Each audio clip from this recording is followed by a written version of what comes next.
Ano mak? Kalau ada rezeki kawan-kawan dia tahu orang wa aku bantu ketik wa mulai jalan. Jalan ketik mana kalau lah selisih hende lah. Ada na balangga, ada anak-anak wa ya tua. Ibu bantu lah ketik kalau ada rezeki. Kami dua-dua aja di kampung. Assalamualaikum warahmatullahi wabarakatuh. Itulah satu keluhan dari mamak kita. Yang sedang bekerja di Kota Royong.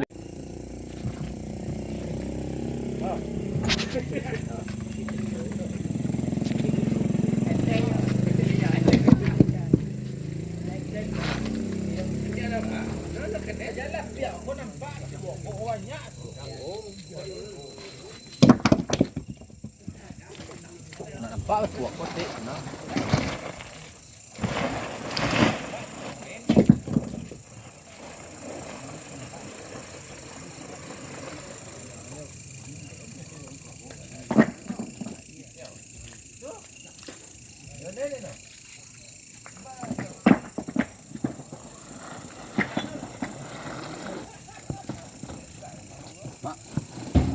Grup badangnya kok mana?